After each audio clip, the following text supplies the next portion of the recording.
მოგესალმებით ყველას, 13 საათია სრულიად საქართველოში. ანი ნინიძე და გიორგი წულაია გაუძღვებიან მომდევნო 1 საათის განმავლობაში შვადღის ეთერს. მინდა უსურო ყველა ჩვენს მაყურებელს წარმატებული ეთერი. მოდით ვნახოთ თუ რა გველოდება გადაცემაში და მალე დაგიბრუნდებით.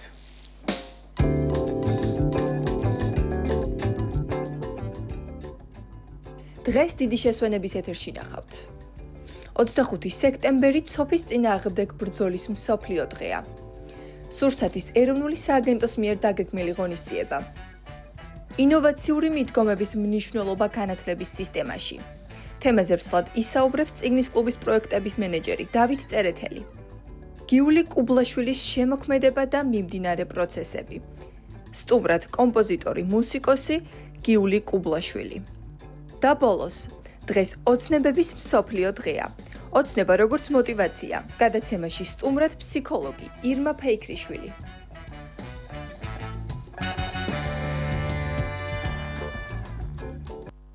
...26 სექტემბერს აღინიშნება მსოფლიოში ცოფთან ბრძოლის საერთაშორისო დღე. მოდით მოგწერეთ კომენტარებში, ზეფასო მაყურებელო, თქვენ რა შინაური ცხოველი გყავთ სახლში და არიან თუ არა ისინი აცრილები. ამ თემაზე სასაუბრობთ უფრო ჩვენ სტუმართან ერთად ვისაუბრებთ. ეს გახლავთ სურსათის ეროვნული სააგენტოს აჭარის დეპარტამენტის უფროსი, ინსპექტორი ქალბატონი თამარ ჭკუასელი. მოგბრძანდით, ქალბატონ თამარ. ქალბატონ თამარ ჩვენ ხშირად მასპინძლობთ. მოგესალმებით.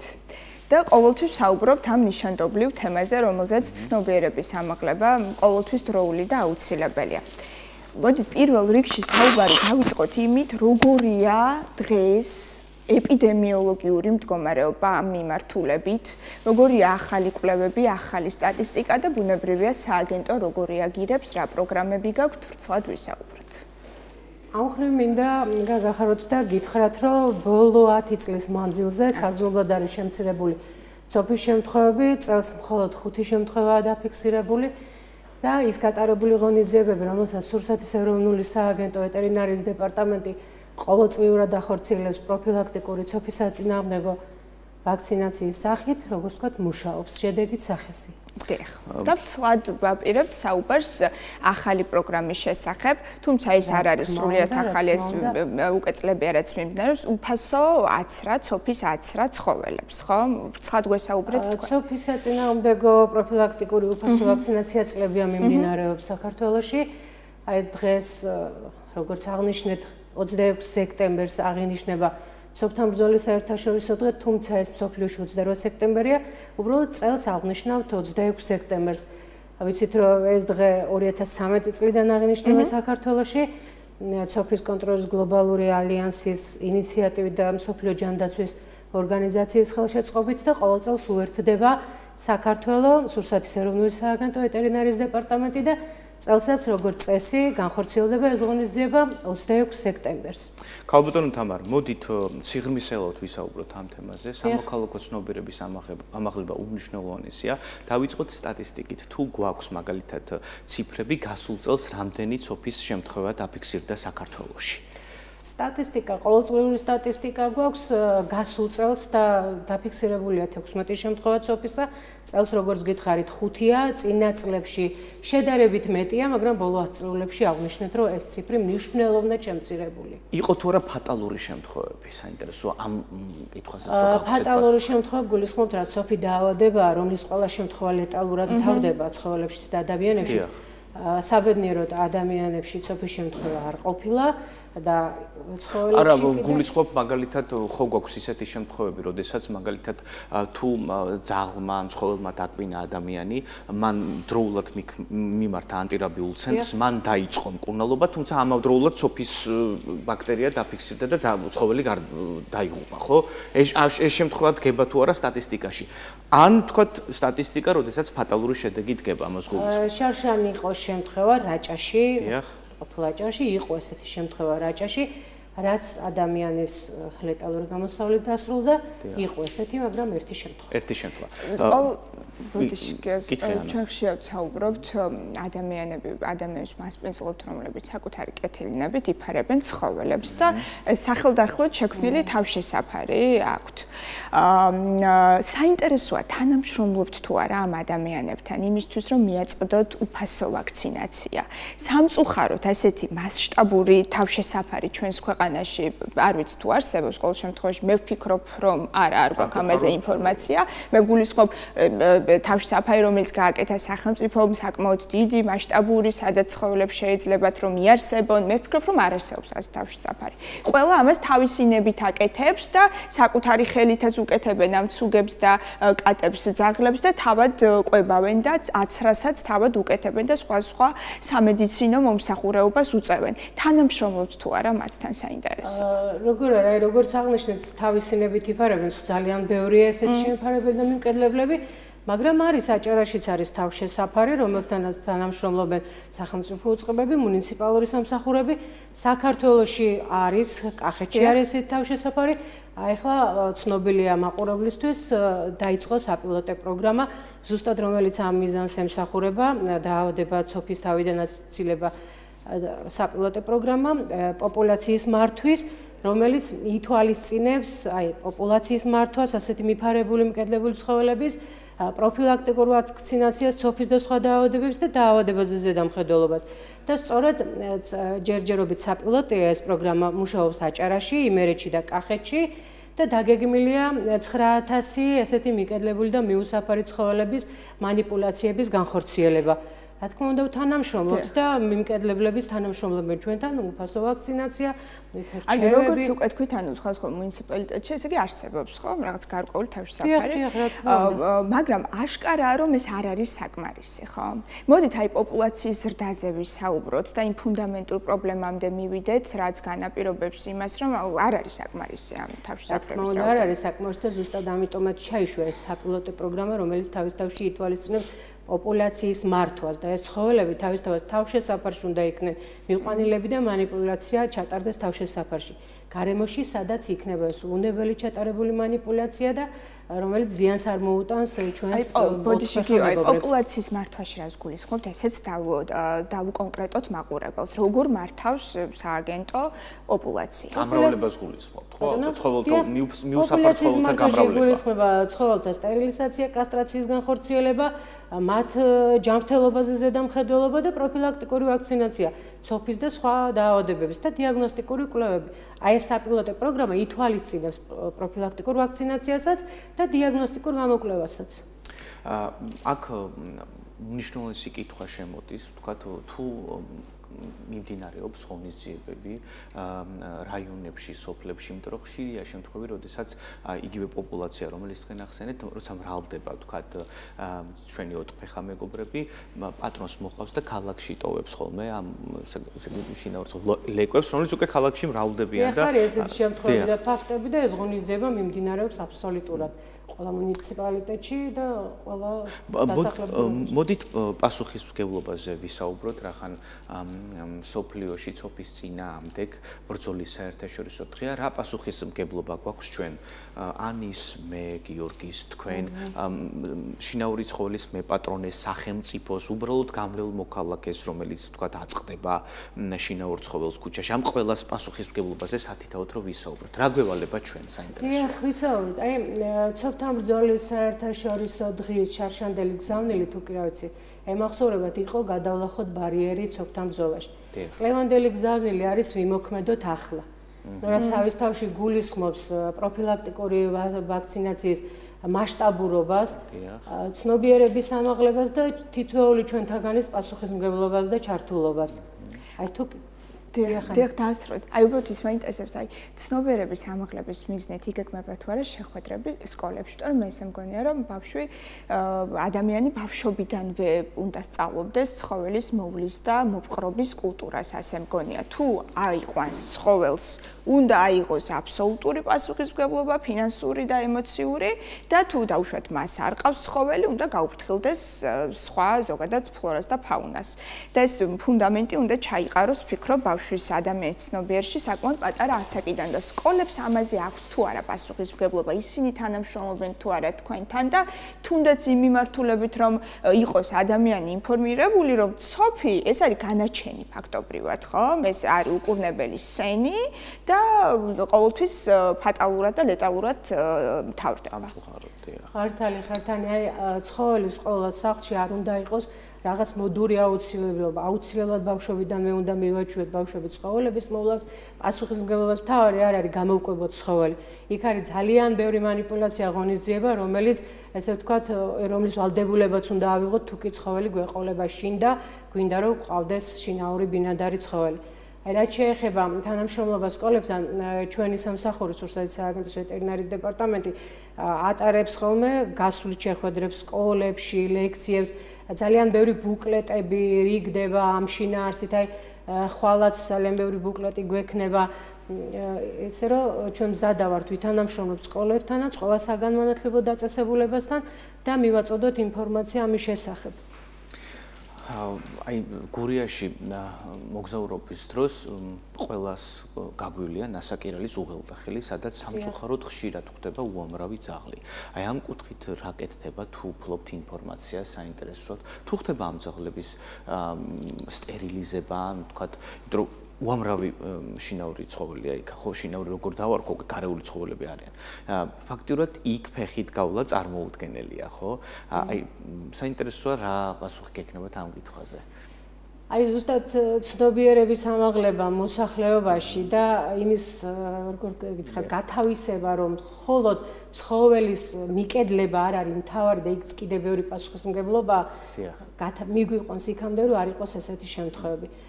საპილოტო პროგრამა დაწყებულია, როგორც გითხარით, თავისთავად გურის ტერიტორიაც ჩართული იქნება მასში და უკვე ნაწილობრივ ჩართულიც არის და თავისთავად ის ღონისძიებები, რომელსაც ეს საპილოტო პროგრამა მოიცავს, თავისთავად დაეხმარება ამ პრობლემის აღმოფხვას. დიახ, მაბატეთ, მგონია რომ გაწყვეტინებთ ყოველთვის. აი ვეტერინარებთან თუ თანამშრომლობთ და ამ კუთხით თუ ხორციელდება პროგრამები, იმიტომ რომ ჩვენ ხშირად ვამბობთ, რომ ძალიან დიდ თანხებთან არის დაკავშირებული ძაღლის მკურნალობა.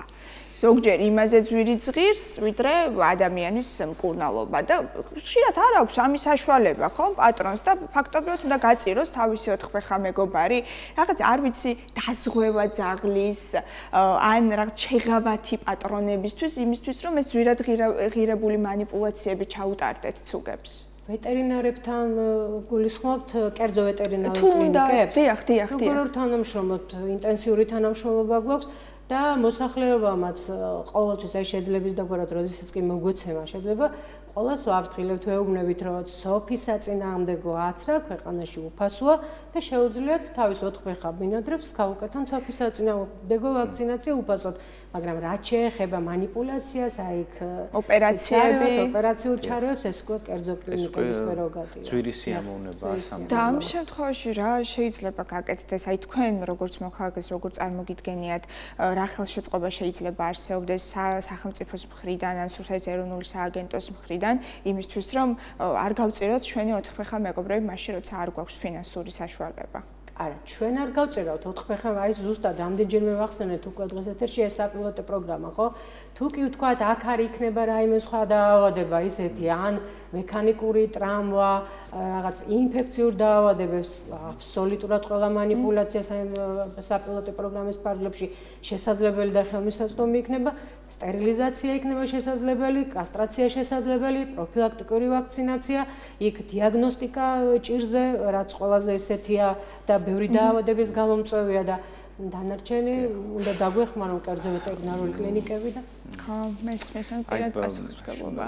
თუ არ ვჩნდები, შარშან მოუწია ანის ანტირაბიული აცრისთვის მიემართა. მოდით უფრო მეტი ვისაუბროთ და ცნობიერება ავუმაღლოთ ჩვენს მაყურებელს, რა შემთხვევაში უნდა მიმართოს ადამიანმა ანტირაბიულ ცენტრს და გაიკეთოს ცოფის საწინააღმდეგო ვაქცინა.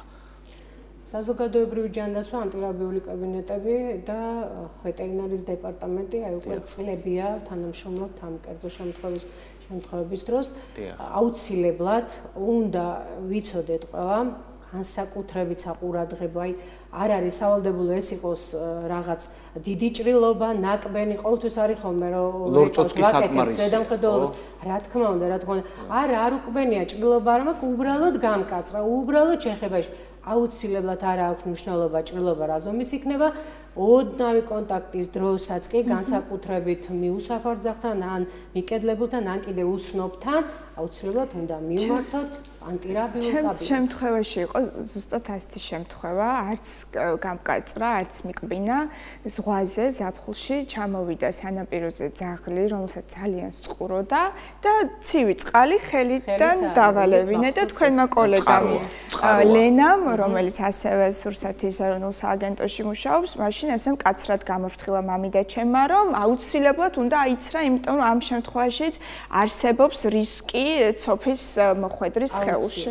ნამდვილად, იმიტომ რომ ეგ შესაძლებელია ლორწო შეიძლება. ალი თუ ხილავი რაიმე ესეთი დაზიანება ნაკაწრი ნაქერსლი კანზე, რომელიც აი საინტერესოა ქალბატონო თამარ ვისაუბროთ იმ შემთხვევებზე, როდესაც თქვათ შინაური ცხოველი ან თუნდაც ნებისმიერი ცხოველი დაკაწრავს თქვათ ადამიანს, მაგრამ თქვათ აცრილია და პატრონი ამბობს, იცით, ჩემი ძაღლი აცრილია ან ჩემი კატა აცრილია. ამ შემთხვევაში თუ უნდა მიმართოს ადამიანმა აუცილებლად უნდა მიმართოს და გაიაროს კონსულტაცია რაბიოლოგთან, რომელიც შეაფასებს ამ მდგომარეობას და გადაწყვეტს როგორ მოიქცევა, თუმცა ცხოველზე მაინც ვაწესებთ ზედამხედველობას და ამ ზედამხედველობის გასვლის შემდეგ ვხებულობთ ბოლო გადაწყვეტას. მიუხედავად იმისა, რომ აცრილია ცხოველი. ხო, იმიტომ ჩვენ ხშირად გვესმით, ის აცრილია, საფრთხეს არ წარმოადგენს და ასე შემდეგ. თუმცა გარკვეული რისკები არსებობს, ხო? ვერ გეტყვით იმას, რომ აცრას აღნიშნავს, რადგან აცრილია ძალიან ნაკლები და უმნიშვნელო რისკია, მაგრამ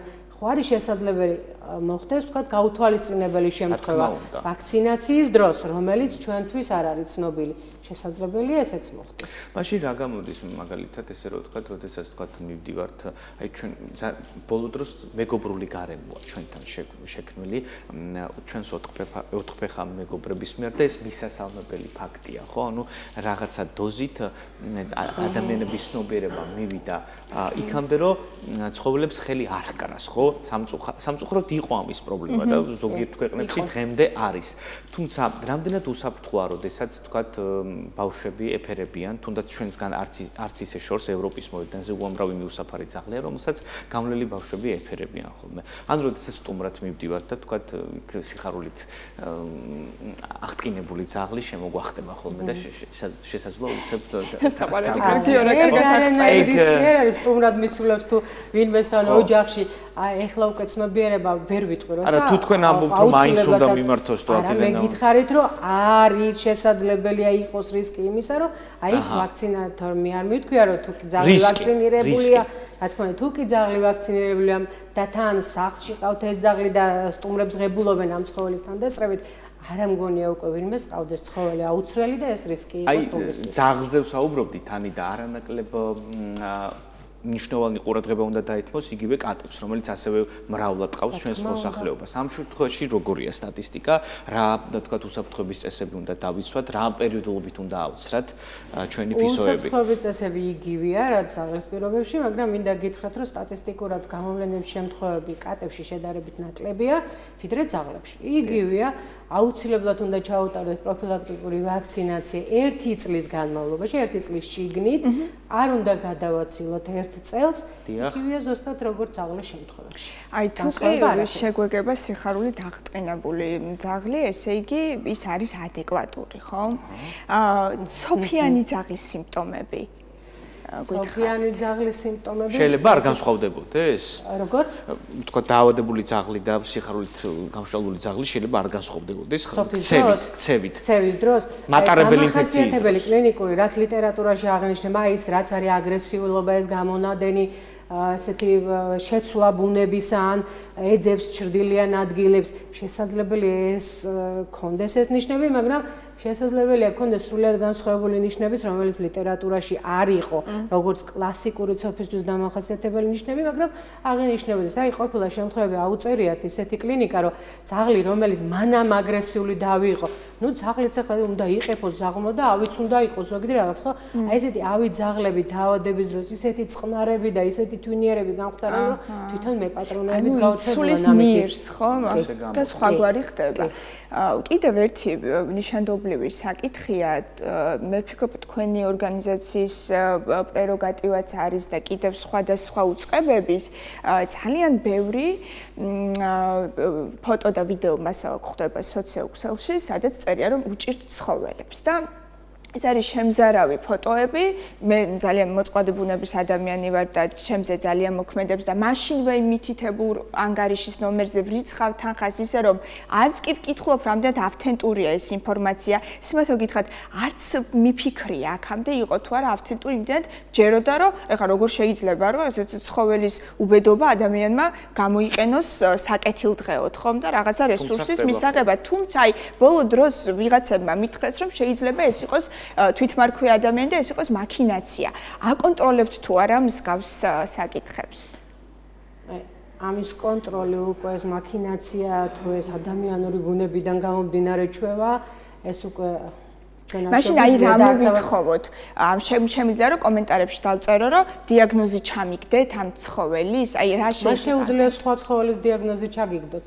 აქ უკვე ზუსტად აი ამ ადამიანის ცნობიერებაზე და ადამიანების ჩართულობაზე ვართ მინდობილი და თვითონ ადამიანმა არ უნდა გააკეთოს ეს რომ თქვათ რაღაც სხვა მიზნებისთვის გამოიყენოს ის თანხა რომელსაც თქვენ ურიცხავთ ან თქვენ ეხმარებით იმ მიუსაფარი ცხოველის გამოყენებისთვის. უბრალოდ თაღლითობის მუხლიც არსებობს შეუულებრივად და შეიძლება დაუმტკიცებ და დაუდასტურებ რა თქმა უნდა არსებობს. ძალიან რთულია ამის დამტკიცება. ქაბატონ თამარ, მოდით კიდევ ერთხელ მუთხრათ ჩვენს მაყურებელს იმ სასარგებლო პროექტის შესახებ, რომელსაც თქვენი ორგანიზაცია ახორციელებს, სად უნდა მოგმართონ დაინტერესებულმა პირებმა, რათა ააცრან საკუთარი ცხოველები.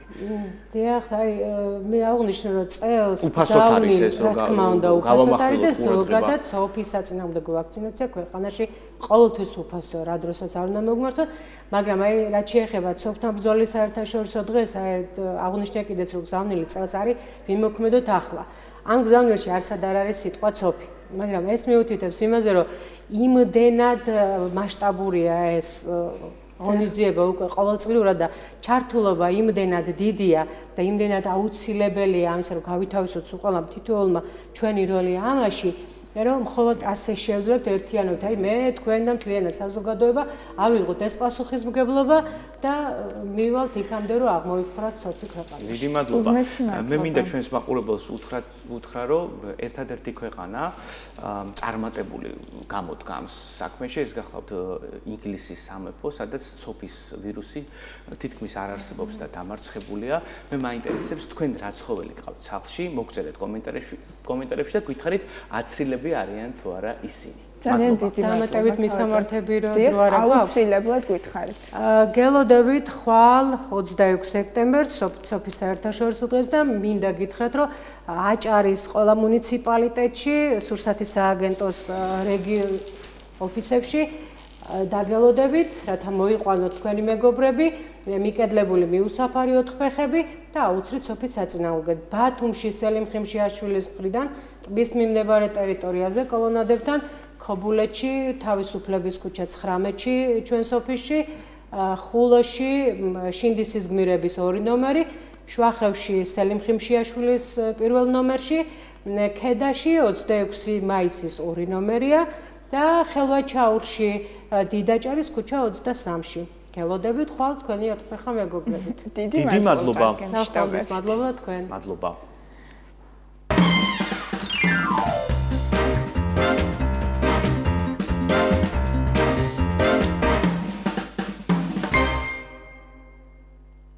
არაფორმალური განათლების მნიშვნელობაზე ჩვენ ხშირად ვსაუბრობთ, რაოდენ ნიშანდობლივია ემოციური ინტელექტის ამაღლება და სასიამოვნო არის ის, რომ უკვე არსებობს საკმაოდ ბევრი საგანმანათლებლო სივრცე ბათუმსა თუ თბილისში, მთელი საქართველოს მასშტაბით, სადაც ახალგაზრდებს სკოლის მოსწავლეებს შეუძლიათ გარდა სკოლის პროგრამისა კიდევ სხვა ძალიან ნიშანდობლივ პროგრამას დაეუფლონ, რომელიც კონკრეტულად ზრუნავს იმ უნარების განვითარებაზე ახალგაზრდაში, რომელიც მას უკვე შემდგომ ზრდასრულ ასაკში პოზიციონირებაში დაეხმარება და ერთ-ერთი ასეთი საგანმანათლებლო სივრცე არის უნიკი, რომელიც 12 წელი არსებობს და როგორც თავად დამაარსებლები გვეუბნებიან, განსხვავებული და ინოვატორული მიდგომა აქვს და შედეგებიც ამას ადასტურებსო. თემაზე ვრცლად ისაუბრებს დავით წერეთელი, წიგნის კლუბის პროექტების მენეჯერი საგანმანათლებლო სივრცე უნიკში. მოგესალმებით, დავით. თქვენი გვარი უკვე იწევს რწმენას ჩვენში, ხო?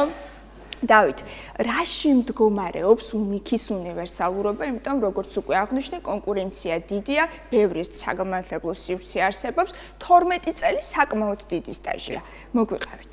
კი ბატონო, მადლობა პირველ რიგში მოწვევისთვის, მივესალმებით თქვენს მაყურებლებს. რეალურად კი 2007 წლიდან არსებობს English Book Education არის რეალურად კომპანია, რომელზეც ახლა ჩვენ ვსაუბრობთ და დაარსების დღიდან ჩვენი მთავარი ამოცანა იყო თუ როგორ შეგვიძლია რომ მოსწავლეებს მივეხმაროთ შესაძლებლობების პოვნაში. მათ შორის ყოველთვის ვცდილობთ რომ გარკვეული ინოვაციები შემოვიტანოთ, სიახლეები შემოვიტანოთ და არაერთი ესეთი პროგრამა დაგვინერგავს, სულ ახლახანს მაგალითად ბოლო ესეთი სიახლე იყო ინგლისური ენის სწავლება ლიტერატურის ჭრილში. რაც სკოლის მოსწავლეებს არ მოეწონათ სხვათა შორის უფრო მეტად ეს ვთქვათ სიახლეც იყო თან ჩვენთვისაც ან ჩვენი მხრიდანაც ეს ძალიან კარგი არის, იმიტომ რომ ხელს უწყობთ ლიტერატურის ეს ვთქვათ გავრცელებას და მოსწავლეების დაბრუნებას წიგნებთან. რა საკობრივ კატეგორიებს ვსაუბრობთ დავით? ეს არის სკოლის ასაკი, ძირითადად მე-3 კლასიდან ზევით, ანუ უკვე სადაც ინგლისური გარკვეულ ეტაპზე ვიცით, რომ წიგნის წაკითხვა შეუძლოთ. წიგნებიც მათ შორის არის ადაპტირებული ლიტერატურა, რომელიც ან კონკრეტულ დონეებზე არის მორგებული და მათთვის არ წარმოადგენს რაღაც ძალიან ისეთ სირთულეს, რომ ეს წიგნი წაიკითხოს. რა თქმა უნდა, ასაკიდან გამომდინარე რთულდება წიგნები, ორიგინალებსაც ვკითხულობთ ხოლმე და საბოლოო ჯამში უკვე მაგალითად აი ბოლოს ესეთი წიგნი იყო Animal Farm ცხოველების ფერმა წაიკითხეს და ესეც კი ძალიან მოეწონათ, უკვე მაღალ კლასებზე არის საუბარი. აი განხილვის პროცესზე მოგვიყევით იგივე ახლა ჩვენ ცხოველების ფერმა ვახსენეთ, რომელიც ძალიან მეტაფორული ნამუშევარია, ხო? და უნდა ვთქვათ ყველაფერი ალეგორიულად. ვინ არიან მენტორები და როგორ მიმდინარეობს ეს განხილვის და დებატების პროცესი? კი ბატონო, ესე იგი, წიგნის კლუბის კიდევ ერთი ესეთი ხიბლი არის ის, რომ მასწავლებლები არიან უცხოელები. ანუ ამერიკელი მასწავლებლები არიან მხოლოდ, ვისაც მშობლიური ენა არის ინგლისური, რომ მოსწავლე ამ კუთხითაც ეს ვთქვათ უფრო მეტად თავისუფლად გრძნობს ხოლმე თავს იქიდან გამომდინარე, რომ შეიძლება იცოდეს კარგად ინგლისური, მაგრამ გამოხატვის უნარი არ ქონდეს და თავში იყოს ჩაკეტილი და ესე ვერ გამოხატავდეს ამას კარგად. თუმცა აი ამერიკელი მასწავლებელი ზუსტად ამაში ეხმარება, რომ უფრო მეტად გაიხსნას, უფრო თავისუფალი იყოს და თავის რწმენა დაიბრუნოს. ამასთან ერთად განხილვის პროცესი არის კვირაში ერთხელ ხვდებიან პედაგოგს, ონლაინ სივრცეში არის ეს ყველაფერი, რაც ძალიან კარგი არის იქიდან გამომდინარე, რომ რაღაც კონკრეტულ ფარგლებში არ ვართ მოცემული და შეგვიძლია რომ მთლიან საქართველოს გადავწყვეტ ამ კუთხით და მიმდინარეობს უკვე უშუალოდ ანალიზი ამ კონკრეტული წიგნების. ანუ წიგს კითხულობთ როგორც საშინაო დავალებას და უკვე გაკვეთილზე რომ შევდივართ, უშუალოდ გავიხილოთ ეს პრობლემა დგას ისე, დავით, რომ ახალ თაობას გამომდინარე, არ ვიცი, გაჯეტებიდან და სხვა კიდევ ხელისშემშლელი ფაქტორი არსებობს, აქვთ ეს პრობლემა საკუთარი აზრით ვერბალურად ღიად გადმოცემის? უფრო წერას ხომ არ არიან მიჩვეულნი? დიახ, კი, ქონია მსგავსი პრობლემები და რეალურად განსაკუთრებით პანდემიის დროს, როცა ყველანი ჩაკეტილები ვიყავით, მაშინ უფრო მეტად იგრძნობოდა ეს ყველაფერი და ზუსტად ეგ არის ამ ყველაფრის მიზანიც, რომ უფრო მეტად გავხსნათ ეს მოსწავლეები. ერთ-ერთი კიდევ ძალიან ინოვაციური მიდგომა ამ კონკრეტული კუთხით არის ის, რომ ყოველი თვე არის დაყოფილი კონკრეტულ თემატიკებად, ან მაგალითად ის სიტყვაზე ავიღოთ მეგობრობა. ანუ ამ თვეს მაგალითად ვსაუბრობთ მეგობრობაზე წიგნით შესაბამისად არის არჩეული და ამასთან ერთად მოსწავლეებს აქვთ პროექტი მოსამზადებელი ამ კონკრეტული თემატიკის გარშემო, რაც ხელს უწყობს, რომ თავისთავად უფრო მეტად გამოხატოს. ან პროექტს თავად ირჩევს, შეიძლება ეს იყოს მაგალითად თვითონ დაწეროს მოთხრობა, შეიძლება ის იყოს პრეზენტაციის სტილში, შეიძლება იყოს დახატული მაგალითად. რომელს უფრო ხშირად ირჩევენ? ძირითადად პრეზენტაციებს ამზადებენ ხოლმე, თუმცა ესეების წერა ძალიან შეუყვარდათ, ანუ გვაქვს კონკრეტული ეს ვთქვათ მითითებები თუ როგორ სტილში უნდა დავწეროთ და ანუ ესეც უკვე ისწავლეს და ძალიან ბევრი მოსწავლეს ესეც მოწონს რომ ესეების სახით თვითონ შექმნას რეალურად მოთხრობა და შემდგომ უკვე ელექტრონულად გამოვცემთ კიდევაც ამ ნაწარმოებებს და როგორც კრებული, ასე ვთქვათ, წიგნის კლუბის მოსწავლეების კრებული არსებობს, სადაც მათი მოთხრობები არის აღწერილი. საინტერესოა, ძალიან უფრო სტიმულიც იქნება ბავშვებისთვის, რომ მათი ნამუშევრები ერთ დღეს წიგნად იქცევა ფაქტობრივად. უცხოელ პედაგოგებს ვსაუბრობდით, როგორ იპოვეთ ეს ადამიანები, როგორ შეარჩიეთ, რა კრიტერიუმებით შეირჩნენ? კი ბატონო, ესე იგი, ნუ ბევრი წელი არის უკვე გამოცდილება გვაქვს, მათ შორის ყავს პარტნიორები როგორც ამერიკაში, ასევე დიდ ბრიტანეთში და შესაბამისად მათი დახმარებითაც საქართველოში მოღვაწე უცხოელების აყვანითაც შევძელით, რომ ეს მასწავლებლები გვეპოვა. ამასთან ერთად, რადგან ონლაინ პროექტი არის, არ არის მაინც აუცილებელი, რომ საქართველოში იყოს ეს მასწავლებელი, შეუძლია რომ სხვა ქვეყნებიდანაც, ასე ვთქვათ, ჩაატაროს გაკვეთილი. ხო. აი რო ვისაუბროთ ასევე არაფორმალური განათლების მნიშვნელობაზე, ხო? თქვენ პროექტები ახსენეთ, რომელიც მართლაც ჩინებულად ჟღერს და აქცენტი კეთდება, თქვათ, წიგნის კლუბის მიერ ლიტერატურაზე და ინგლისურ ენაზე, ხო? არაფორმალური მნიშვნელობის არაფორმალური განათლება სად და როდის უნდა მივაქციოთ მშობლებმა ყურადღება, რომ რათა ჩვენი შვილები ჩავთვალოთ არაფორმალურ განათლებაში, ხო? ხო არ ვაძლევს თქვათ იმის საშუალებას სკოლა, რომ თქვათ სრულად მიიღონ ჩვენმა შვილებმა განათლება. ანუ აქ ქართული განათლების სისტემა რამდენად გამართულია და თქვათ როდის დგება საჭიროება არაფორმალური განათლების. მოდით ამ ყველაფერზე ვისაუბროთ. კი ბატონო, ძალიან კარგი კითხვა არის. რეალურად რაც მალე დავიწყებთ, მით უკეთესი. იქიდან გამომდინარე, რომ ძალიან დიდი ყურადღება ექცევა ხოლმე მოსწავლის პორტფოლიო და ვთქვათ პორტფოლიოს განსაკუთრებით აი გაცვლით პროგრამების სასტიპენდიო პროგრამები როდესაც არის უცხოელები ძალიან დიდ ყურადღებას აქცევენ მოსწავლე სად იყო ჩართული რა საკეთებდა წლების განმავლობაში რა სერტიფიკატები აქვს დაგროვებული და ასე შემდეგ შესაბამისად რაც უფრო დაბალი ასაკიდან დავიწყებთ მსგავსი აქტივობის მოძიებას მსგავსი სერტიფიკატების დაგროვებას თვითონ მოსწავლისთვისაც რა თქმა უნდა ეს გამოცდილება იქნება და ბევრად უფრო წარმატებულიც გაიზრდება დაეხმარება კიდევაც რომ ზუსტად იმ მსგავსი პროექტებიც ეს ვთქვათ მსგავს პროექტებშიც გაიმარჯვოს და მაგალითად გააგრძელოს სწავლა რომელიმე სხვა ქვეყანაში რომელ ქვეყნებზე ახდენთ სწორებას საინტერესოა ამ შემთხვევაში აი სასტიპენდიო პროგრამებიც ვახსენეთ მაგალითად და ჩვენს ეს ვთქვათ თავაზობ ჩვენს მომხმარებლებს აღნიშნულ საკითხს ორი ძირითადი პროექტი გვაქვს ამ შემთხვევაში რომელიც ძირითადი პროექტები არის ეს არის HMC-ის პროექტი და ASIST-ის პროგრამა ASIST-ი არის ორიენტირებული ამერიკაზე და HMC არის უფრო მეტად დიდ ბრიტანეთზე ეს ორი პროექტი მაგალითად მოსწავლეს აძლევს საშუალებას თუ გაიმარჯვა სწავლა სრულად დაუფინანსდეს ან 1 ან 2 წლით და სკოლა დაამთავროს უკვე ამ ორ ქვეყანაში მაგალითად თან აქ არის საუბარი და ეს აი დაამთავრა ბავშვმა სკოლა ამ ორ ქვეყანაში და აი ამ დიპლომით უკვე როგორ პოზიციონირებს საქართველოს საინტერესო ჩვეულებრივად ანუ როგორც საქართველოში აიღებდა მაგალითად ატესტატს კი ზუსტად იგივენაირად არის აღიარებული კი აღიარებული არის ორივე შემთხვევაში და პირდაპირ როგორც კი დაბრუნდება შეუძლია რომ უნივერსიტეტში გააგრძელოს სწავლა საქართველოში და შეუძლია უცხოეთშიც გააგრძელოს რა თქმა უნდა კი რაღაცა ვიცი რა მეინტერესებს ყოველთვის როცა ვსაუბრობთ ხოლმე მსგავს სივრცეებზე და იგივე სწორებას ახდენენ ამერიკა ევროპის სხვა ქვეყანაში ძალიან სასიამოვნოა და ძალიან კარგია თუმცა რამდენად ჯდება ქართველი მოსწავლის მენტალიტეტშიც ესეც ნიშანდობლივია ხო? იმიტომ რომ იქ შეიძლება ხა ამერიკაში ხო არის ეს სესიებად დაყოფილი high school და რაღაცა ეს რამდენიმე ეტაპი არის ხო? ჩვენთან საერთოდ სხვანაირად არის სწავლების პროცესი. აი გადაერთოს იქაურზე, მოერგოს თან იქ ადაპტაციაც უნდა მოახდინოს, აი ესეც საინტერესოა. კი, მარტივი არ არის ნამდვილად, სრულიად განსხვავდება რა თქმა უნდა, თუმცა შეუძლებელი რა თქმა უნდა არაფერი არ არის და პირიქით мотиваციაც უნდა იყოს მისთვის, რომ დაძლიოს ის სირთულეები და საბოლოო ჯამში უკვე მიიღოს იქაური განათლებაც და იქაური გამოცდილებაც.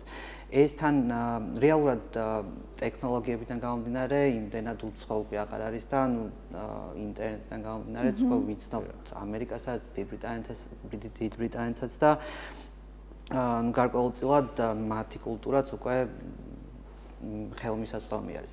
ეს რა თქმა უნდა ეხმარება მათ, რომ უფრო ნაკლები სირთულეები შეხვდეს, თუმცა უცხო ქვეყანაში მიდიან, მარტო მიდიან და რა თქმა უნდა ეს გარკვეულ სირთულეებთან არის დამოკიდებული, თუმცა ბევრი მოსწავლე ყოფილა ჩვენგან წასული, 150-ზე მეტი არის 2012 წლიდან. თქვენ უზრუნველყოფთ ფინანსურად? და ნახეთ თვითონ HMC-ც და ASIST-იც არის საქველმოქმედო ორგანიზაციები და თავად აფინანსებენ ამ მოსწავლეებს.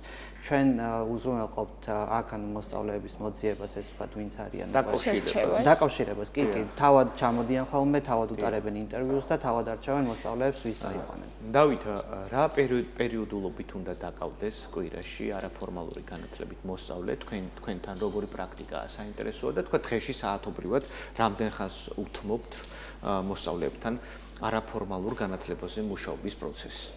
კი ბატონო, ესე იგი, რა თქმა უნდა, სკოლიდან გამომდინარე დაკავებული არის ხოლმე მოსწავლე გარკვეულწილად, თუმცა ყოველდღიურად შეიძლება, რა თქმა უნდა, უბრალოდ ზედმეტად, რა თქმა უნდა, არ უნდა გადავიდეთ. 2 საათი, 3 საათი, 4 საათი. კი, და სრულიად საკმარისი იქნება 2-3 საათი რომ დავუთმოთ მაგალითად დღეში.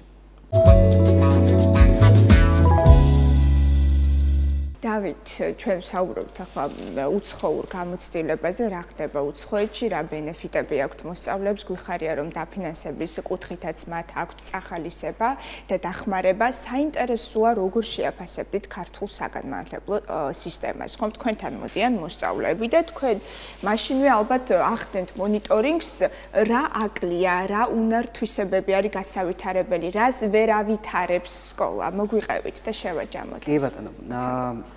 პირველ რიგში ვიტყოდი იმას, რომ ჩვენ უფრო მეტად ინგლისური ენის კუთხით ვართ ორიენტირებული. თუმცა ამის მნიშვნელობა არ აქვს, ხო, უბრალოდ ჩვენი კომპანიის გადმოსახედიდან ვიძახე და ვფიქრობ, რომ საკმაოდ კარგი ინგლისური ენის დონე არის ზოგადად საქართველოში. წინა აკადემიურ წელს ზუსტად გავაკეთეთ ეს ოლიმპიადა გქონდა ინგლისური ენის, სადაც საკმაოდ მაღალი მაჩვენებელი აჩვენეს ქართველმა მოსწავლეებმა. იმდენად მაღალი, რომ ჩვენც კი არ მოველოდით რეალურად იმდენად კარგი შეფასებები მიიღეს. შეგვიძლია ვთქვათ, რომ საქართველოს ინგლისურენოვანი, ინგლისური ენის კარგად მცოდნე ქვეყანაა? ნამდვილად შეგვიძლია ვთქვათ. 2007 წლიდან მოყოლებული, ზუსტად ამას ვაკვირდებით ჩვენც და ნამდვილად შემიძლია დავადასტურო, რომ განსაკუთრებით ახალგაზრდები ვინც არიან, ძალიან კარგი ინგლისურს ფლობენ და ვფიქრობ, რომ გლობალურადაც ძალიან დიდი შანსები და პერსპექტივა. ახლა ისეთი აზრი უნდა ვთქვა, ესე მიყვარს ხოლმე დიდაქტიკურად რაღაცები შეფასებ. ამასობაში ქართული ხო არ დავიწყდათ? არა, არ მგონია. ინგლისური რეალურად მეორე ენა არის, ყოველდღიურად ქართულს ვიყენებთ, გარშემოსულ ქართული არის და ვფიქრობ, რომ მაგის საშუალება არ არსებობს, რომ ქართული დაგვავიწყოს. კი ბატონო, საომავლო გეგმებზე მოგვიყევით, მოდით დავით. კი ბატონო, საომავლოდ რეალურად წიგნის კლუბის კუთხით ვიტყოდი, რომ ბევრი საინტერესო სიახლე გვაქვს, მათ შორის დავნერგეთ საერთაშორისო სერტიფიკატიც შეუძლიათ რომ აიღონ წიგნის კლუბში ჩართულმა მოსწავლეებმა, რაც გულისხმობს, რომ იმ გამოცდილებით, რასაც ვაძლევთ, შეუძლიათ წლის აკადემიური წლის ბოლოს დაწერონ უკვე საერთაშორისო გამოცდა, სრულიად უფასოდ და მიიღონ უკვე საერთაშორისო სერტიფიკატი, რაც კიდევ ერთხელ დაადასტურებს მათი ინგლისური ენის შესაძლებლობას. აი ჩვენ გვინდა რომ ესეთი კონტრაქტიც დადოთ ამ ახალგაზრდებთან, რომ თუ წავლენ უცხოეთში ჩაუცბობს და დაბრუნდნენ უკან, იმიტომ რომ ხო იმდენად მოსწონთ იქ იმდენი ბენეფიტებია, რომ ამ ნიჭიერ ახალგაზრდებს გვიხარია თქო უნდა მათი წარმატება საერთაშორისო დონეზე, თუმცა აქაც გვჭირდება ეს ნიჭიერი ახალგაზრდები. კი, ნამდვილად გეთანხმებით, რომ ხო, ამიტომ ეგეთი კონტრაქტი აუცილებლად დასადებია. კი ბატონო. ძალიან დიდი მადლობა დავით. და ბოლო კითხვასაც დაგისვამთ, ვახსენეთ, რომ რამდენიმე ასეთი სივრცე არსებობს. თანამშრომლობთ თუ არა სხვა სივრცეებთანაც, აინტერესებს თავის მიმართ მიმართულება აქვს, თქვენ რაღაცა ინგლისური ენის მიმართულებით. ჩვენ ახლა ხშირად გსტუმრობენ ხოლმე TV კლუბის წარმომადგენლები, იქ რაღაცა კიდევ უფრო სხვა უნარებით ვითარდება ზოგადად თეატრი აქვს და ბავშვთა დასია. აი თანამშრომლობთ თუ არა? ზოგადად განათლებიდან გამომდინარე ყველა თითქმის ყველა კერძო და საჯარო სკოლასთან თანამშრომლობთ რა თქმა უნდა და რა თქმა უნდა ღია ვართ რომ სხვა კომპანიებთან ან დაწესებულებებთან ვითანამშრომლოთ თუ კი რა თქმა უნდა დავამტყევით იდეებში. ეს რა მაგარი იქნება ისე, ინგლისურად კითხულობენ კონკრეტულ ნაწარმოებს და დაუშვათ თეატრალური დასი აქვს სხვა სტუდიას და დადგამენ შემდგომ ამ ნაწარმოებს. ეს კოლაბორაციები ფიქრობ, რომ კიდევ უფრო მეტად გაზრდის და ბევრ საშუალებას მისცემს ახალ თაობას. ძალიან დიდი მადლობა, რომ იყავით ჩვენი სტუმარი. მადლობა წარმატებები.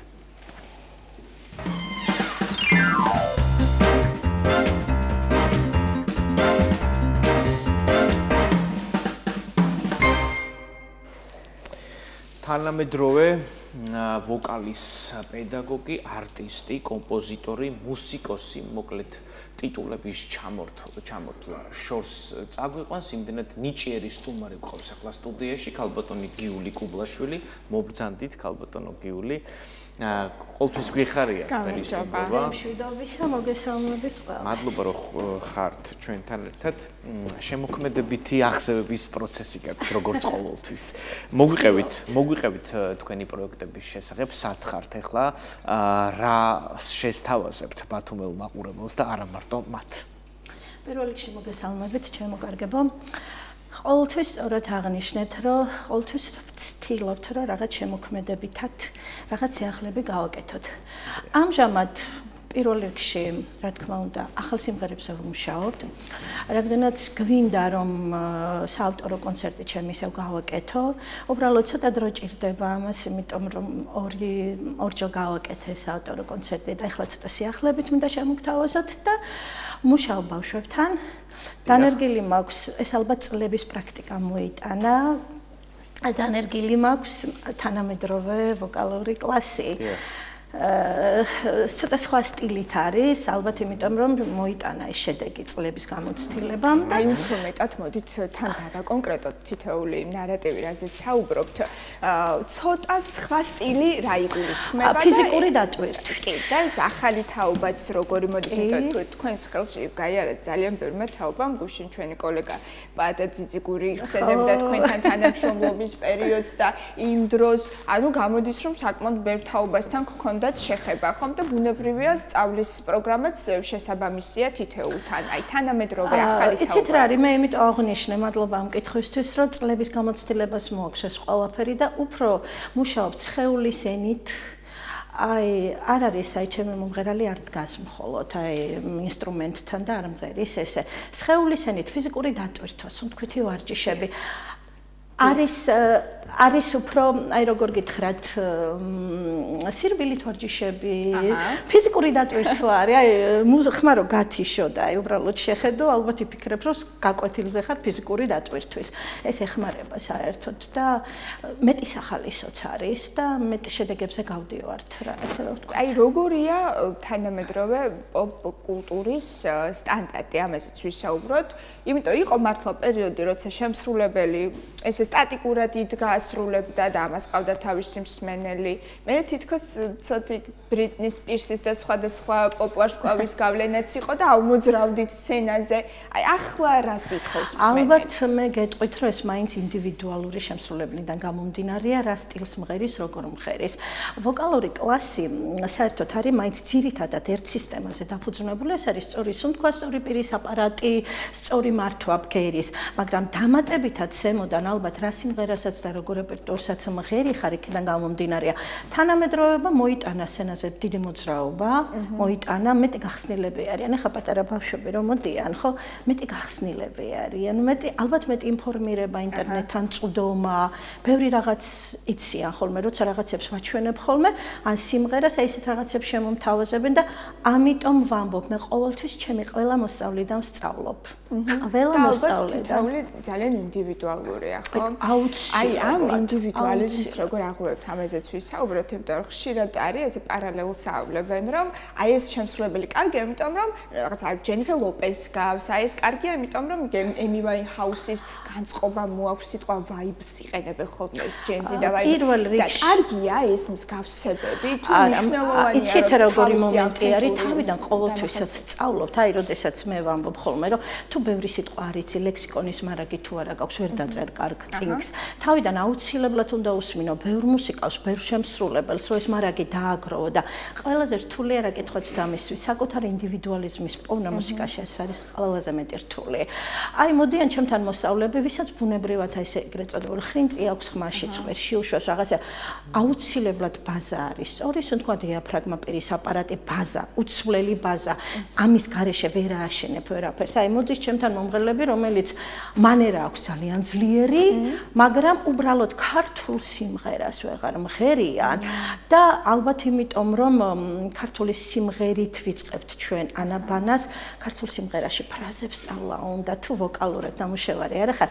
სატელევიზიო შოუებსაც რო დააკვირდეთ, შეიძლება უცხოენოვანი სიმღერა ძალიან მაგრად გიმღერონ, მაგრამ აი ქართულ სიმღერას ვერ მღერია. პირველ რიგში ბაზა და ამაზე დაშენებული მანერა, ინდივიდუალიზმი, ამიტომ არის მიდგომა, ყველასთან ერთნაირი მიდგომა, ბაზა უნდა შეუქმნა და შემდეგ რა თქმა უნდა თუ ბაზა არ აქვს ვოკალური არჩევანი. სატელევიზიო შოუები ახსენეთ ქალბატონო გიული, რამდენად მნიშვნელოვანია მსგავსი პროექტები ქართული ესტრადის მუსიკის განვითარებისთვის.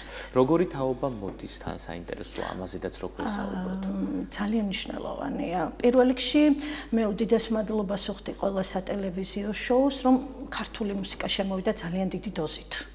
ბავშვებში მე მახსოვს 15-20 წლის უკან ესეთი დიდი დოზით არისო ქართული მუსიკა და ხელი შეუწყო სატელევიზიო შოუების სწორმა მენეჯმენტმა მესე ვთვლი და თაობა მოდის უნიკალური, ძალიან იჭიერი თაობა მოდის, ალბათ იმიტომ რომ კიდევ ერთხელ ვამბობ, ძალიან თავისუფლები არიან.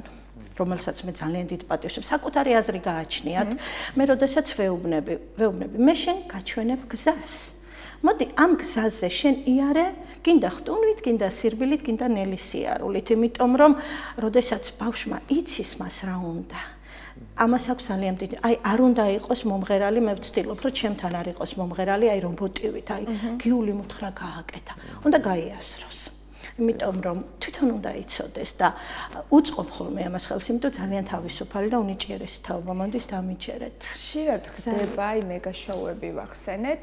როცა ვუყურებთ მსგავს შოუებს, ფაქტობრივად ამ კონკურსანტების ცხოვრებით ვცხოვრობთ. გვყავს ჩვენი ფავორიტები გულშემატკივრობ და თუ ჩვენი ფავორიტი იმარჯვებს, გახარებულები ვართ და განებივრებული ვართ ზოგადად. ბათუმელები რომ ხშირად სწორედ აი აჭარიდან კონკურსანტი იმარჯვებს და ვამაყობთ რა თქმა უნდა, როცა ბათუმელი კონკურსანტი არის გამარჯვებული. და მერე შემდგომ აი ამ დიდი აღიარების მერე ეს ადამიანები სადღაც იკარგებიან. და იმდენზე შემტკივა გული ძალიან ბევრზე. და ესე ვახვევ ხოლმე და ვნახულობ იმ ძველ ვიდეოებს და როგორ წარმატების პიკში იყო ადამიანი და ნეტა დღეს სად არის? რატომ იკარგებიან? ძალიან მარტივი მიზეზია, ჩვენთან არ არის ძლიერი პროდიუსინგის სისტემა. ალბათ ეს დამოკიდებულია ეკონომიურ მდგომარეობაზე. აი მაგალითად რო შევხედოთ საზღვარგარეთის ბაზარს, ხო? იქ ფუთავენ თვითონ მომღერალს. მომღერალი არ იხდის თანხარს არც სტუდიაში, არც ხმის ჩაწერის, არც რაღაცა მთლიანად ფუთავენ და ამ შეფუთულ მომღერალს, ესე ვთქვათ, უშვებენ მერე ბაზარზე და როცა უშვებენ ბაზარზე, შემოსავალი იმდენი შემოდით ამათ, რომ თვითონ ის დახარჯული თანხები 10 მაგად და 20 მაგად ამოდის. ალბათ პირველ რიგში ცოტა ეკონომიური სიტუაცია უნდა გამოსწორდეს და აუცილებლად პროდიუსინგში უნდა ყავს რამდენიმე ჩვენ საქართველოში ვერ ვიტყვი, მაგრამ თანამედროვე პროდიუსინგის კლასი უნდა იყოს, სკოლა უნდა იყოს, უნდა იცოდეს. ახლა პროდიუსერი არ ნიშნავს, რომ აი მე მაგალითად დიდი თანხები მაქვს და გავაკეთებ. ძალიან დიდი ჭკვიანური ნაბიჯების გადადგმა ჭირდება ხოლმე ამ ყველაფერს, რომ შენ საინტერესოდ შესთავაზო ბაზარს, მაგრამ იმ ბაზარზეც უნდა იყოს ისეთი საშუალება, რომ შემოიტანოს თანხები.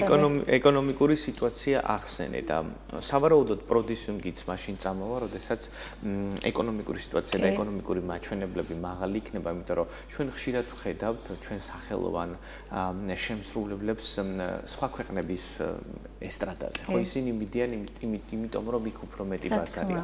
ეხლა მოდით ვიყოთ პირდაპირ და ყველა რესტორანში ვერ იმღერებს, ხო?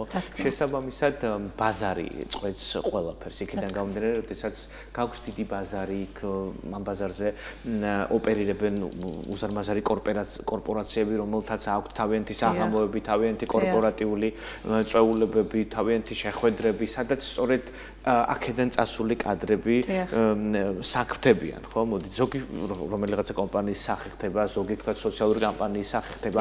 ამიტომ საბოლოო ჯამში მივდივართ იქამდე, რომ აი ეს ჩვენი სახელოვანი შემსრულებლები, რომლებიც მართლა ვარსკვლავები არიან და ხვდებიან ამა თუ იმ პროექტის გამარჯვებულები, შემდეგ იკარგებიან ხოლმე, ხო?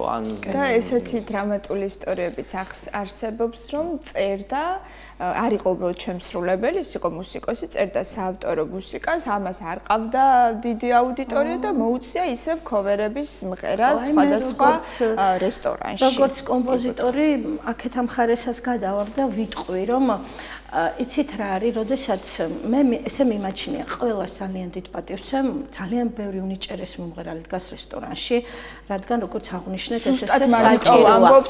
მაგრამ შეიძლება იცით რა არის, მე მაინც მიმაჩნია, რომ არ უნდა გაზარდოს მარტო მსმენელმა სცენაზე შენ ისეთი პროდუქტი უნდა დადო, აი ჩვენთან მოდი პირდაპირ ვთქვათ, რომ ინტერნეტ სივრცეში მილიონობით ნახვავს ისეთ სიმღერებს, რომელიც აი ვთქვათ, აი დაბალი დონეა, ძალიან საშემსრულებლო ტექნიკით სიმღერის ხარისხით. აი მე მიმაჩნია, რომ ამ ტალღას მე პირადად ვცდილობ არ გავყო, იმიტომ რომ იცით რა არის, დაეცემ, აი ჯობია, მიჩვენიო ვიბრძოლო, მიჩვენიო, აი ძალიან გამიხარდება მილიონობით ნახვა რო კონდეს ჩემს სიმღერებს, მიუხედავად იმისა, ბევრი ნახვა აქვს, მაგრამ აი რაღაც პროფესიონალიზმი ჩვენ უნდა იმდენად დავიჭიროთ, რომ მას არა ხალხი, მსმენელი ადამიანები მივაწოდოთ გემოვნებიანი მუსიკა მაქსიმალურად და ჩვენ თუ შეგვეშინდა იცით რა არის, აი რაღაც მარტო, აი უნდა დავაბალანსოთ. ფინანსური შემოსავალი უნდა ვეცადოთ ურთულესია და პროფესიონალიზმი. თუ ამას შევძლებთ ოქროშუალედ, რომელიც ყველაზე მეტი ძნელია. ეს არის ძალიან რთული და ასევე ურთულესია ემოციურად არ გატყდეს. აუცილებლად. ხო, არ შეიძლება. აი ძალიან ბევრი სირთულე გადამიტანია. მთელი ცხოვრება ვიბრძვი 3 წლიდან სცენაზე ვარ. 16 წლიდან ბატონ რობერტ ბარძიმაშვილთან სტუდია ლახჩი ვარ როგორც პედაგოგი. შემდეგ თეატრი არის, უნივერსიტეტია, კერძო მოსწავლეებია, რაღაცები, ხო ძალიან ბევრი სირთულე შემხვედრია. ძალიან ბევრი გულისტკენა ყოფილა, მაგრამ გამოვიმუშავე, რომ ყველა აი როგორ თქვა წინაღობაზე არ უნდა დაეცე, უნდა იყო უფრო ძლიერი, პროფესიულად აუცი და პირველ რიგში უნდა ისწავლო. არასოდეს არ ვიტყვი, რომ გიული კუბლაშვილი არის ყველაზე ძლიერი, მე დღესაც ვსწავლობ. მთლიანად ინფორმაცია მინდა, რომ პატარა 5 წლის ბავშვი რომ მოდის, იმისგანაც ვსწავლობ. აი სულ ყოველთვის უნდა ეცადო, რომ სიახლე, იმიტომ რომ როცა ადამიანი იტყვის, რომ მე რაღაც მივედი იქამდე, იქ მთავრდება მისი განვითარება. აი მოდით თქვენს სამომავლო გეგმებზე და პროექტებზე გვიამბოთ. პირველ რიგში ის რომ თქვენ იცის უკვე ჩვენ მოაყურებელმა ჩვენ ჩამოვედით მაკედონიის საერთაშორისო ფესტივალიდან, ჩვენი მონაწილე მარიამ ბოლქოაძე მაიღო პირველი ადგილი, ძალიან დიდი კონკურსი იყო, ევროპის 20 ქვეყანა მინიმუმ მონაწილეობდა. მარიტა გვახლა-ცეცხლაძე, რომელმაც გალა კონცერტი გახსნა და ეს მოხდა 25 წლის ისტორიაში პირველად, როცა არა კონკურსანტმა იმღერა სცენაზე. ეხლა გვაქვს გერმანია. მივდივართ ნოემბრის 20-დან 24-მდე გერმანიაში, ბერლინში ტარდება საკმაოდ ძლიერი ევროპული დონის კონკურსი, სადაც მე მგონი 30 ქვეყანა მონაწილეობს. კონკურსზე იმედია წარმატებები გვექნება და მარტის თვეში გვაქვს ძალიან დიდი სიახლე. ქალბატონი თამრიკო ხოღობერიძე არის ორგანიზატორი, უდიდესი კონკურსი ტარდება მაიამში, მარტის თვეში, მაიამის მარგალიტი, სადაც მიწვეულები ვართ და მე მიხარია, რომ არა როგორც პედაგოგი მოსწავლეები მიმყავს, არამედ ჟიურის წევრიც ვარ და დიდი მადლობა თამრიკოს იმის დაფასებისთვის.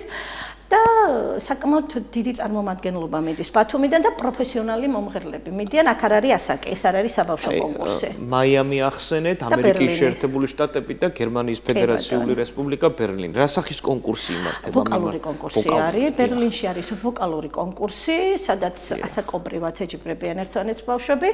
4 თუ 5 წარმომადგენელია ჟიურში, მე ბერლინში არა ვარ ჟიურში, იმიტომ რომ არის სტანდარტული ჟიური, დიდი ბრიტანეთის წარმომადგენელი, საფრანგეთის წარმომადგენელი და გერმანიის ძალიან როგორც შევხედე, ძალიან პროფესიონალები არიან. რამდენად მოგწონთ ზოგადად კონკურსების კონცეფცია? რას აკეთებს ის? რაღაც მომენტში ავითარებს შემსრულებელს თუ პირიქით შეიძლება დესტრუქციულად იმოქმედოს? უნდა ვეჯიბრებოდეთ ერთმანეთს ხელოვანები? თქვენ გეტყვით, პირველ რიგში კონკურსანტს უნდა ყოველთვის ვეუბნებით ხოლმე, რომ უნდა დადგეს სცენაზე და ისემონოს მისი ნამღერით. ყველა კონკურსანტი დასამალი არ არის მიდის გამარჯვებისთვის. მაგრამ ხდება ყველაფერი კონკურსებში და მე ვეუბნები ყველა, შენ თუ მზად ხარ გამარჯვებისთვის, იმიტომ გამარჯვებასაც ღირსეული ატარება უნდა და შენ თუ მზად ხარ დამარცხებისთვის, იმიტომ რომ დასამალი არ არის და ძალიან ბევრი უნიჭერესი მომღერალი წლებით ადრე კონკურსებში საპრიზო ადგილებიც ვერ აუხიათ. მე ვთვლი, რომ კანკეა კონკურსებში მონაწილეობა თუ საღად შეხედავ შენს, ესე ვთქვათ, კონკურენტებს, იმათგან უნდა ისწავლო, კონკურენტისგანაც უნდა ისწავლო, შენი აი ყველაფრისგან უნდა ისწავლო. თუ კონკურსანტი ამისთვის მზად არ არის, პირველ რიგში ფსიქოლოგიურად უნდა მოემზადოს. ძალიან ბევრი სტრესი ხდება და მე მიმაჩნია, რომ პედაგოგმა პირველ რიგში უნდა ემუშაოს, რომ კონკურსანტმა საღად გაიასროს, რომ სცენაზე დადგეს და ისიამონოს იმ 3 წუთი და დადოს მაქსიმუმი და ვთქვათ, არ იფიქროს აი სიმღერის შუაში, რომ ის რას დაუწერს, არა, ამით ყველაფერი ძალიან რთულია თანეშთა გონო, იმიტომ რომ თვითონაც ხვდება, რომ მისგან ამას ითხოვენ, რომ უნდა გაიმარჯვოს ხო რაღაც მომენტში. ეხლა იგივე კინო ფესტივალების შემთხვევაშიც მახსოვს ოსკარებზე იყოთ რომელიღაც დაჯილდოებაზე პრიზი გადაეცა მსახიობს და ასეთი რამ თქვა, როდის დავამთავრებთ ამ შეჯიბრებას, უბრალოდ ვისიამოვნოთო რა, ცოტათი მცხვენია მე რომ აქ ეს პრიზო ისეთ ხალხი იყო ერთ ნომინირებული და ნუ ღარ ვეჯიბრებითო. კი, მაგრამ იცით რა არის სწორად, აი ამიტომ ამბობ, ყველაფერში მარტო ხელოვნებაში არის. ადამიანს სჭირდება სტიმული. ყველაფერში უნდა ერთი მხარე, მეორე მხარე და შეფარდება. არაფრით არ შეიძლება მხოლოდ ერთ მხარეს ყურება, გვერდით ამ მხარესაც უნდა შეხედო. იქეთაც, აქეთაც ძალიან დიდ გამოცდილებას აძლევს. მე პირადად ძალიან დამეხმარა ორივე მხრიდან რაღაცების გადაფასება. არ გინდა ბუნებრივი მომენტია. პრაქტიკაში ესე ჩანს ყოველ შემთხვევაში კონკურენცია ყოველთვის ზრდის ხარისხს. და ამ შემთხვევაში ეს ეხება როგორც კინემატოგრაფიას, ასევე ვოკალს და ნებისმიერ სფეროს, თუნდაც ჟურნალისტიკას. პრინციპში კიდევ ერთი შეკითხვა მაქვს.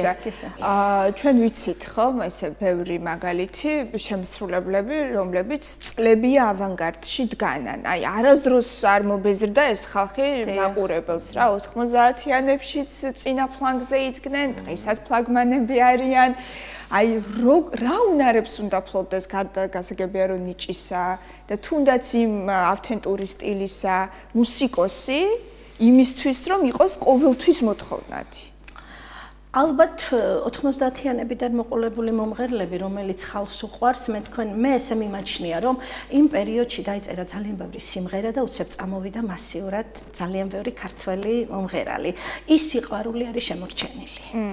და აი, თავარი არის პირველი სიყვარულის და ინტერესის მოპოვება. აი, 90-იანი წლების მომღერლებს მიმაჩნია, რომ კარგი გაგებით გაუმართლად მასიურად წამოვიდა. ეს ყველაფერი მასიურად დაიწერა სიმღერები და ეს ნოსტალგიური მომენტი წამოხვა, ოღონ ახლა მეორე ნიჭი არის, აქ ეს ყველაფერი უნდა შეინარჩუნო, ისე მივდივართ სწორ პროდიუსინგთან და ძალიან დიდი თუ სწორად გამოვიყენებთ დღეს ინტერნეტის ეპოქაში სოციალური ქსელების გამოყენება შეიძლება ძალიან ჭკვიანურად.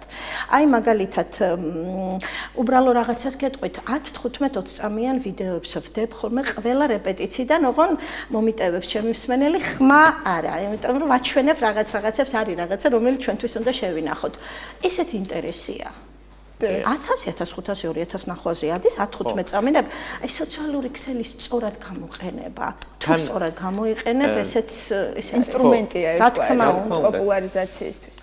თან ისე მოხდა, რომ თქვა 90-იან წლებში პირიქით არ იყო ინტერნეტი და ეს მასიურად ადამიანები უსმენდნენ მონატრებულები ვიყავით ახალ ქართულ შემსრულებლებს და სიმღერებს და იმ რაღაცების ფონზე იყო კონტრასტი. ხო, მიუხედავად იმ უშუქობის და რაღაცნაირი რთული დროის მიუხედავად ადამიანებს აღმოაჩნდა უნარი მიეღოთ მუსიკა და ეს დღემდე ახსოვთ ნოსტალგიურად. თუმცა დღეს ინტერნეტის ეპოქაში თუ თქვა იგივე 90-იანელის შემსრულებელი არ ჩამორჩება დროს ყოველგვარი დამატებითი ესე კი მანიპულაციის გარეშე შეუძლია 20 წამიანი 10 წამიანი ვიდეო შესთავაზოს აუდიტორიას და მოიპოვოს ესე იგი ძალიან დიდი მნიშვნელობა აქვს კონტექსტსაც აი პერიოდი რა პერიოდია რა არის კონტექსტი და როდის ზეობს მუსიკოსი აი ეს გაწყვეტინებთ მაპატე დღეს რატო უჭირთ აი ესე თქვენ კითხვას დაუბრუნდები რატო უჭირთ აი ახალი მომღერლები რომ ისევით ის ჩაჭდნენ იმაში რა როგორ გითხრათ რომ არ დაკარგონ აქტუალურობა აი ამაში 90-იანი წლების მომღერლებს ძალიან დიდი ნიჭი აღმოაჩნდათ შეინარჩუნეს აწვდიან შეიძლება ხშირად ახალ სიმღერებს არ აწვდიან მაგრამ აი პოპულარულობის ენიჩი არიან როდესაც მომღერალი გამოდის კონკურსზე და მოიგებს ერთი თვე ორი თვე მაქსიმუმ სამი თვე მერე ავიწყდებათ იმიტომ ახალი შოუები მოდის არ უნდა გაჩერდეს იცით თქვენ თუ იმის გამო გაჩერდით რომ აუ ეხლა მე ვარ სკოლავი ვარ და მე აქეთ შემეხვეწებიან დამიჯერეთ არავინ არ შეგეხვეწება სიზარმაცე ბევრს უკან ხებს უნდა იმუშაოთ კონკურენცია დიდია ერთი სიმღერა ჩაწეროთ მე მესმის რომ ფინანსებთან არის კავშირში მაგრამ თუ თქვენ გინდათ რომ ეს აქტუალურობა არ დაკარგოთ ერთი ჩაწეროთ არ გავარდა ხო ესე ვთქვათ აი მეორე არ უნდა იმუშაოთ არ შეიძლება ხა როგორც კი დაჯდები მაპატი და სახში არავინ არ მოგიკაკუნებთ და ისეთი კონკურენცია და მithumetes ქართველები და მithumetes ბათუმლები, რას ამბობთ თქვენ? სასწაული ყელის პატრონები ვართ ბათუმლები და მთელი საქართველოს 90% საქართველოს მღერის. თამადა რომელიც ჭიქას აწევს ხელში, ისეთი შეიძლება იმღეროს, რომ ბევრ საჯობოს და აი აქ აუცილებლად უნდა ვიაქტიუროთ ყველა. ნიჭი გვაქვს საჭიროა პროფესიონალიზმი. ხო, ნიჭი მაგრამ ზარმაცი არ გვინდა, ხო, ნიჭი არ გვაქვს. სწორი გათვლით გვერდით დგომა დახმარება და მე მინდა თქვენ ტელევიზიას და საერთოდ ტელევიზიებს მადლობა უთხრა, რადგან ძალიან მნიშვნელოვანია წახალისება ჩვენება ამის ყველაფრის მაყურებლამდე მიტანა ძალიან დიდი როლი გაქვთ თქვენ იმაში რომ ვიღაცებს თუ ხედავთ რომ ვიღაცები კარგებიან და თუ გაქვთ რაღაც ინფორმაცია მე ყოველთვის ვცდილობ ვიღაცები გავიყვანო პირველი შემთხვევა მე მგონი მარტო რომ ვარ დღეს სტუდიაში ყოველთვის ვიღაც შემდეგ ჯერზე გენით უკვე მოსწავლეებთან ერთად გვერდით უნდა დავუდგეთ ერთმანეთს კომპოზიტორი გახდათ ჩვენი სტუმარი მადლობა თქვენ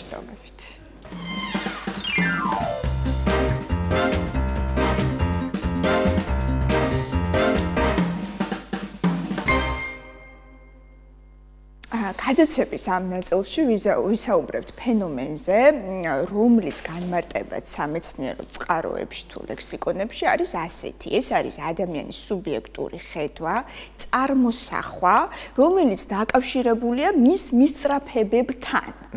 ჩვენ დღეს ვისაუბრებთ ოცნებობაზე და ხშირად იმისთვის რომ გავიგოთ რა მისწრაფება, რა მიზანი აქვს ადამიანს, უნდა ვკითხოთ რა არის შენი ოცნება. თუმცა რამდენადაც ეს ფენომენი ჩვენ გვიბიძგებს განვითარებისკენ, იმდენად შეიძლება შეგვიტყუოს და რაღაცა პასიურ რეალობაში გადაგვაგდოს, ხო? აი ამ ბალანსის დაცვა აუცილებელია და თემაზე ვცად ვისაუბრებთ ფსიქოლოგ ირმა ფეიქრიშვილთან ერთად. მოგესალმებით, ქალბატონო ირმა. გამარჯობა. ნებისმიერი თემის განხილვისას, როცა ჩვენ მასპინძლობთ ფსიქოლოგებს, ვიწყებთ ბავშვობით და ეს უკვე ესეთი სტანდარტია, რომ ნებისმიერი საკითხის ქექვა იწყება ბავშვობიდან. ბავშვს აქვს ჰიპერ ფანტაზია, ხო? ფანტაზიის უნარი და სასურველია რომ დასრულებსაც კონდეს, მაგრამ შემდგომ ეს გვიქვეითდება ასაკთან ერთად. ბავშვის შემთხვევაში, როცა ის ოცნებობს, თუნდაც გამოგონილი მეგობრები ყავს, მშობელმა კიდევ უფრო მეტად გაუღვივოს ეს ოცნებობა, თუ რაღაც მომენტში რეალობასთან საჭიროა, რომ თავიდანვე დააბრუნოს ის. მოგვიყევით. ხო, საოცარი თემაა, ძალიან მნიშვნელოვანი და ძალიან კარგია, რომ დავიწყეთ ბავშვობიდან, იმიტომ რომ ყველანი ჩვენ ბავშვობიდან მოვდივართ და ყველაფერს ფესვები ბავშვობაში აქვს. ნატრა, ნეტა რა იქნება, ნეტავ ასე იყოს, ალბათ ამაზე კარგი არაფერი გაგვაჩნია, იმიტომ რომ გვილამაზებს ცხოვრებას, ხო? ბავშვებსაც აუცილებლად ჭირდებათ ნატრა და ოცნება, აუცილებლად უნდა შეუქმნათ ლამაზი ილუზიაც, რომელშიც ისინი განვითარდებიან და წინწავლენ. ეს არ არის რეალობიდან გაქცევა, ეს არის რეალობისთვის მომზადება. იმიტომ რომ ნებისმიერ ნატრაში, ნებისმიერ ოცნებაში შეიძლება რეალური წარმატების ელემენტები იდოს და სწორედ ეს არის საფუძველი ყველაფრის, ხო? ყველაფერი იწყება ნატრით, ყველაფერი იწყება ოცნებით. აი, თუ ადამიანს ნატრა და ოცნება არ აქვს, ხო? მიზანიც არ უჩნდება, იმიტომ რომ თუ არაფერი მინდა, არაფერზე ვოცნებობ, მე უკვე თვითკმაყოფილება მიჩნდება და ვჩერდები, აღარ მივდივარ წინ. და აი, აქ უკვე საგანგაშო სიგნალი მოდის, რომ რაღაცა ისე კარგად არ არის და შეიძლება აპათიამდეც კი მივიდეთ. როგორ მოვიქცეთ, როცა ბავშვები ოცნებობენ? აი, ბოდიში რომ გაწყვეტინებთ, აი თითქოს მგონია, რომ ზღაპრების რეპერტუარი შეიცვალა, ხო? აი, ძველი ძმები გრიმების ზღაპრები არის მეტად ფანტაზმაგორიული, საერთოდ ფანტაზმაგორიული უნდა იყოს, ხო, ზღაპრები, მაგრამ თანამედროვე ზღაპრები, ესე მგონია, რომ უფრო ახლოს არის რეალობასთან, იქ თითქოს არის რეალური პერსონაჟები. აი, რომელი ვუკითხოთ, რომელი ჯობია ბავშვისთვის? იმ სასახლის მოლოდინში იყოს და დევების ეშინოდეს თუ ცოტათი უფრო ჭეშმარიტება ვამცნოთ მას. იცით, ზღაპარი არის საოცარი ფენომენი და ზღაპრით თერაპია არ თერაპიაში ძალიან მიმართულება არსებობს ასეთი. ვფიქრობ, რომ ყველაზე ღრმად ჩადის და უნიკალურად მუშაობს. რატომ? ნახეთ, ზღაპარს აქვს საოცარი სტრუქტურა. ყავს მთავარი გმირი, რომელთანაც უმეტესწილად საკუთარ თავს ვაიგივებთ, ხო? ზღაპარში აუცილებლად რაღაც განსაცდელი ჩნდება, რომელიც წინაღობაა, დაბრკოლებაა და უნდა დავწლიოთ. და თავს სამოქმედო მექანიზმს ჩვენში, რომ მე ამას უნდა გავუმკლავდე. ზღაპარში აუცილებლად სასწაული უნდა მოხდეს. შეიძლება ვინმე შეგვეკამათოს კიდეც და შემოგვედაოს, რომ რეალურ ცხოვრებაში სასწაულები არ ხდება. როგორ არ ხდება? გააჩნია ჩვენ რას აღვიქვავთ სასწაულად? ის რომ ყოველი დილა გვითენდება, ესეც ხომ სასწაულია რა? აი, გააჩნია როგორი პოზიციიდან, რა პოზიციიდან შევხედავთ ამას. აი, სასწაულის მოხდენით ჩვენ პოულობთ გამოსავალს და ყველაზე მთავარი, ზღაპრის ბოლო კეთილი არ შეიძლება რომ ზღაპარი ცუდად დამთავრდეს. მაშინ ის ზღაპარი აღარ არის, ხო? არ ვატყუებთ ამით ჩვენ ბავშვებს. არ ვატყუებთ, ვამზადებთ ცხოვრებისთვის, რომ შეიძლება ძალიან ბევრი ქარტეხილი დაგატყდეს თავს, მაგრამ გამოსავალი ყოველთვის არსებობს. ყოველთვის შეგიძლია რომ იპოვო გამოსავალი. აი, ამ გამოსავალზე მინდა გითხოთ ხალბატონო ირმა, სამწუხაროდ უამრავი ადამიანი ხდება ხოლმე ყოველდღიურ ცხოვრებაში მიზნის გარეშე. დაკავებული კომპიუტერული თამაშებით, დაკავებული რაღაც მავნეჩვევებით, დაკავებულები რაღაც გაურკვეველი ქმედებებით. ანუ გამოდის, რომ ამ ადამიანებთან ურთიერთობაში თავის დროზეა შეცდომები დაშვებული, ხო, როდესაც მიზანი არ გააჩნია ადამიანს, როდესაც არ გააჩნია კონკრეტული საქმის კეთება რაღაცისთვის, ხო? თქვათ, რა შეიძლება გაკეთდეს ასეთ დროს? ნუ რა თქმა უნდა, თუ არის ამ ადამიანების, თქვათ, შემოbrunების შანსი. ანუ ამ ადამიანს ოცნებაც არ აქვს. შეიძლება იყოს ოცნება. ნახეთ აქ როგორი სტრუქტურა გვაქვს. შეიძლება მაინც იყოს ოცნება. შეიძლება იყოს ოცნება, მაგრამ ნახეთ როგორი რაღაც არის. აი ბავშვობიდან უნდა ბავშვებს ვასწავლოთ, რომ როდესაც რაღაცაზე ოცნებობს, ის მიზნად გადააქციოს. მაგალითად, ოცნებობს, რომ იყოს პრინცესა, ხო? აი ვუხსნით, რომ პრინცესა ხარ მაშინ, როცა ხარ მებრძოლი, როცა მიდიხარ წინ, როცა ხარ რჩეული. განსაკუთრებით, იმიტომ რომ პრინცესობა ეს არის რჩეულობა, ხო? რჩეული როდის ხარ? როცა ბევრს შრომობ, როცა რაღაცას სწავლობ, როცა წარმატებას აღწევ. ფიზიკური კრიტერიუმები. კი, რა თქმა უნდა და აი ეს ყველაფერი არის შემდგომში ზუსტად წარმატების ძალიან კარგი გარანტი. აი თუ ამას ბავშვობიდან ვიწყებთ და ვასწავლით ოცნების მიზნად გადაქცევას, ხო? მაშინ აუცილებლად წარმატებას აღწევს. როდესაც მუშაობ მოზარდებთან, ყოველთვის ვაწერინებ ხოლმე ოცნებებს.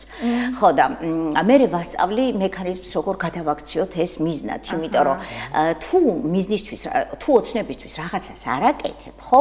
ფუჭია. არაფრად ვარგა, იმიტომ რომ ის ოცნებად დარჩება მთელი ცხოვრება, არასოდეს არ ასრულდება.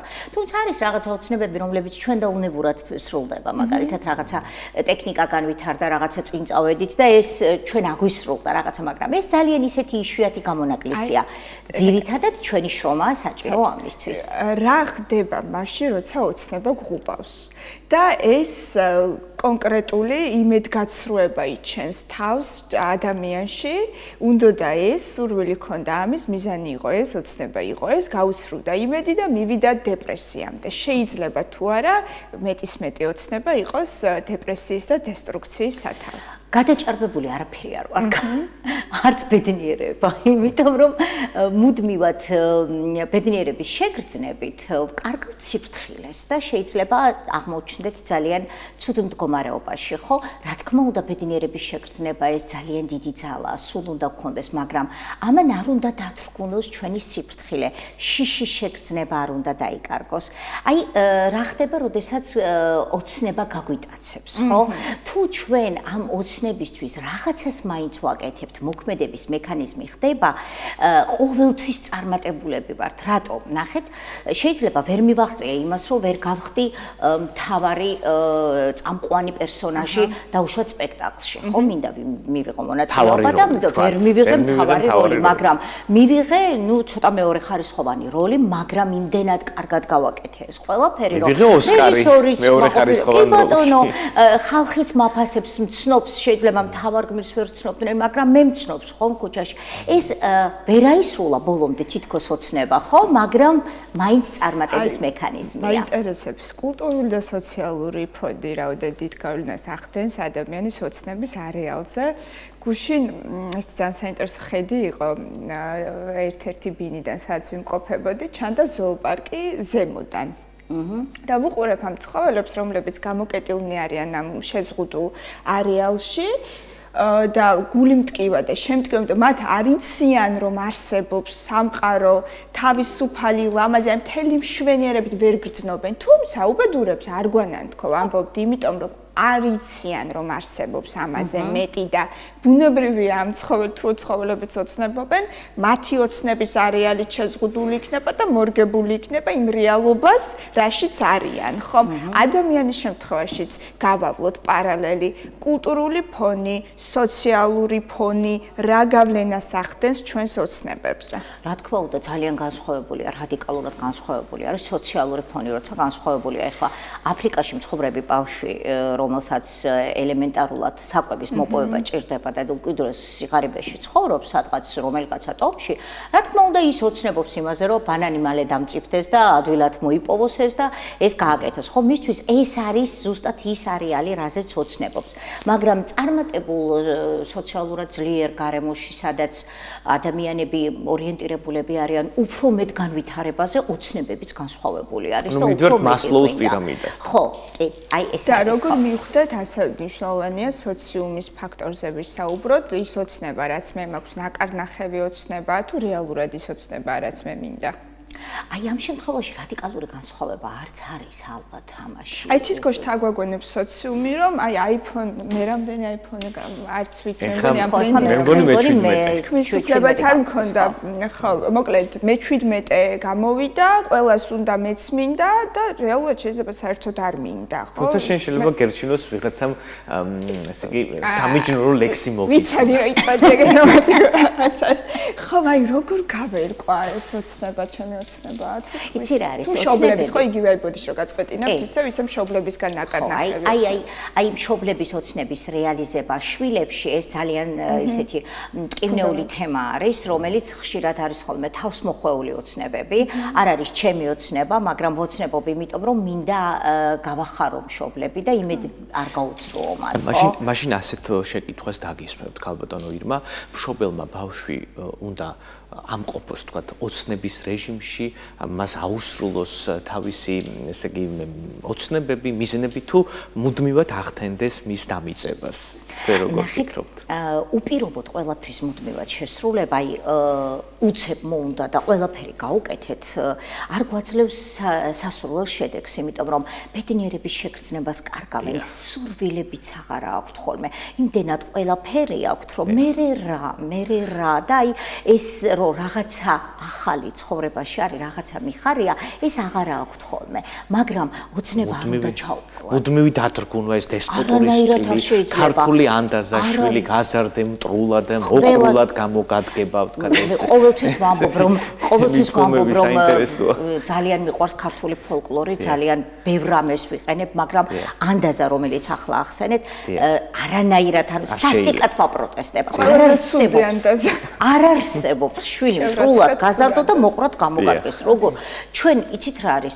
ჩვენ ვართ მოდელი, რასაც ვასწავლით, იგივე ზომიერებაა საჭირო, ხო? ვთქვა, იგივე სინკაცრესა და ვთქვა, იგივე ოცნებების ასრულებას შორის, ხო? აი, ამ ზომიერების დაცვა ყველაზე რთული, ჩემი აზრით. თქვენ რას გვეტყოდით? არ არის მარტივი, მაგრამ შესაძლებელია, იმიტომ რომ თუ კი ჩვენ დიალოგში შევდივართ ჩვენ შვილებთან, საკუთარ თავთანაც დიალოგში როდესაც შევდივართ, ხო, სწორად ვაყენებთ პრიორიტეტებს, რა უფრო მნიშვნელოვანია. ჩვენ შეიძლება ხანდახან გვეგონოს, რომ ჩვენი შვილისთვის ის უფრო მნიშვნელოვანია, რომ iPhone 15 უყიდოთ და თავის კლასელებთან აი ამით თავი მოიწონოს. ეს არასწორია, მაგრამ მართლა უხარია და მასაც გონია რომ ეს ასეა, მაგრამ თუ მასთან დროს გავატარებთ მეც, ბევრად უფრო მეტ ბედნიერებას მიიღებს და მაშინ ექნება ის შესაძლებელი რომ რა მირჩევნია, iPhone 15 მქონდეს, ჩემი მშობელი სულ სამსახურში იყოს ამის გამო თუ ელემენტარულ პარკში გავისეირნო. თუ შევატყვეთ ბავშვს რომ აქვს მერკანტილური ოცნებები, არის თუ არა ეს იმის ინდიკატორი რომ საჭიროა რაღაცის მოფიქრება. ახსნა დიალოგი, განმარტება, რომ იცი რა არის, აი ახლა ამ წუთას ხო, ეს თანხა რაც ამაში უნდა გადავიხადოთ, ჩვენ შეიძლება უფრო სასარგებლოდ გამოვიყენოთ. მაგალითად რაღაცა ვისწავლოთ, რაღაცა ვიმოგზაუროთ, სადღაც დავისვენოთ ერთად. ნუ გვექნება ეს ამდენად ძვირფასი ნივთი, იმიტომ რომ ეს სტატუსს არ განსაზღვრავს. ძირითადად ნივთებით საკუთარ სტატუსს ქმნიან დაბალი თვითშეფასების ადამიანები. ხო, და ბავშვებშიც იგივე არის. თუ ვამჩნევთ, რომ ჩვენი შვილი საკუთარი სტატუსის შექმნას ცდილობს იმითი, რომ კონდეს ძვირფასი ტელეფონი, აი აქ უკვე უნდა ვეძიოთ, რატომ აქვს აი ეს მოთხოვნილება და რატომ არ სჯერავს, რომ ისედაც მიღებული იქნება და რაშია საქმე, რატომ არის დაბალი თვითშეფასება? რა ხდება მაშინ, როცა ადამიანს არ აქვს ოცნება? აი მე მაგალითად მიზნები კი მაქვს ცხოვრებაში და მე ვარ ის ადამიანი, რომელიც წინ სწრებით აანალიზებს მოცემულობას, არ არის სპონტანური, არ არის ესე ანგარიშმი უცემლად რო იღებენ გადაწყვეტილებას, პირიქით ბევრს ვფიქრობ ხოლმე ქალწულება. თუმცა მივხვდეთ ამისა გუში მეკითხა მეგობარი ოცნება გაქვს თუ არაო და ასე დაემთხვა რომ ამ თემაზე ვსაუბრობდით და ვუთხარ რომ უი არა. მე ჩავეკირკიდე და მივხვდი რომ რაღაც გარკვეულმა იმედგაცრუებებმა განაპირობა ჩემი შიში ოცნებების მიმართ. მინდოდა ის ვერ მივიღე და მოდი არ მინდა რაციონალურად ჩავხედა, ვადაპტირდები მოცემულობებთან და ეს ოცნებები მოდი არ მინდა. როგორ დავიწყო თავიდან ოცნებობა ქალბატონო? აი ნახე, ამ წუთას თქვით, რომ მე ყველაფერს ვგეგმავ, ყველაფერს წინასწარ ვთვლი. და თქვენ დარწმუნებული ხართ, რომ ამაში ოცნების ელემენტები არ არის? იმიტომ რომ ჩვენ როდესაც წინასწარ ვგეგმავთ რაღაცა ნაბიჯებს, იქ პატარა მცირედი ელემენტი ოცნების აუცილებლად გდევს, რომ ნეტა გამომივიდეს, ხო? რა არის ოცნება? ნატრა, ნეტა რა იქნება, ნეტა ვიყოს, ხო? აი აქ უკვე მცირედი ოცნება უკვე არის, უბრალოდ თქვენ უკვე მექანიზმი ძალიან კარგად გაქვთ გამომუშავებული, რომ როგორც კი გაჩნდა, ის უკვე მიზნად გადაიქცა და არ დარჩა ფუჭე ოცნება და ფუჭე ნატრად, ხო? ესე იგი გავაგრძელოთ, ხო? ფანტაზიორობა ეს ნიშანდობლივი არის, ოღონდ ბალანსის დაცვა არის აპრიორი მნიშვნელოვანი იმისთვის, რომ არ გადავიჭრათ ირეალურ სამყაროში. ქალბატონო ირმა, თქვენ რაზე ოცნებობთ? ბევრი თავისუფალი დრო მქონდეს. დასვენებაზე რაოდენ საოცარიც არ უნდა იყოს, აი ჩემი ოცნება ეს არის და ვცდილობ რომ მიზნად გადავაქციო და ნელ-ნელა გამომდის კიდეც ეს. როდის ვოცნებობთ ყველაზე კარგად, აი ეს მინდა აღნიშნო ძილის წინ, მინდა გითხრათ ყველას რომ ძილის წინ შეეცადეთ რომ ბევრი იოცნებოთ. აი რა რას ვაკეთებთ როცა ვწვევით ალფა მდგომარეობაში ძილბურანში როდესაც ვართ, ხო? მაშინ განვიხილავთ დღეს ეს რატო არ გავაკეთე, ის რატო არ გავაკეთე, ის რატო მოხდა, ეს რატო მოხდა და თვით კრიტიკით ვიძინებთ და მე მთელი ღამე ჩვენი ქვეცნობიერი აი ამ ომში და ბრძოლაში რჩება, ჩვენი შინაგანი ბავშვი იტანჯება ამის გამო. ამიტომ უბრალოდ ყველაფერი გადავდოთ ხოლმე და ძილის წინ როდესაც დაწვევით, იოცნებეთ. მე რა თუ რაღაცა არ ასრულდება. აბაგიო შერაზე ოცნება? ძილის წინ, ესე იგი, ხშირ შემთხვევაში ადამიანი მაინც ანალიზებს ხოლმე განვლილ დღეს და მე გავითვალისწინებ ქალბატონი ირმას რჩევებს აუცილებლად. მე ვკიდებით რომ ვისწავლი ოცნებას, ეს იქნება პირობა ჩემგან ხომ იმისთვის რომ უფრო საინტერესო გავხადოთ ყოველდღიურობა.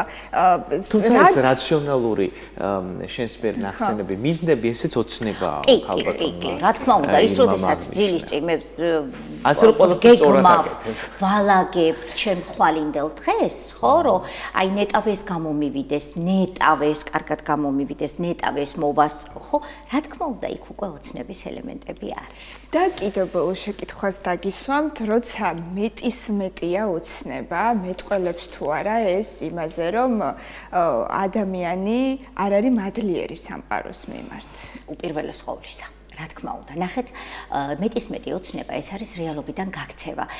გიორგი მისაუბრა იმაზე, რომ ძალიან ბევრ ადამიანს ხვდები, რომელიც ზის და უბრალოდ თამაში ატარებს დროს და არ აქვს მიზნები, არ აქვს განვითარება. ეს არის გზა რეალობიდან გაქცევის, იმიტომ რომ მას რეალობა არ აკმაყოფილებს. როგორ მოვიქცეთ, როგორ ვიოცნებოთ სწორად, ხო? ზედმეტად ოცნებებში არ უნდა გადავარდეთ, ხო? რა თქმა უნდა, აუცილებლად რეალობასთან კავშირი უნდა შემინარჩუნოთ და ყოველი ოცნება უნდა ვაქციოთ მიზნად. და თუ ამას არ გავაკეთებთ, უბრალოდ დავიკარგებით რეალობით. დიდი მადლობა, რომ იყავით ჩვენი სტუმარი. ამ ნოტაზე დავასრულოთ. ყოველი ოცნება გარდავქმნათ მიზნად და ამაში მდგომარეობს მთელი მაგია ოცნების. ძალიან დიდი მადლობა ირმა ფეიქრიშვილს, მადლობა ჩვენს მაყურებელს იმისთვის, რომ გაატარა ჩვენთან ერთად საათი და 24 წუთი. გემშვიდობებით, ხვალამდე დროებით. ახომდის.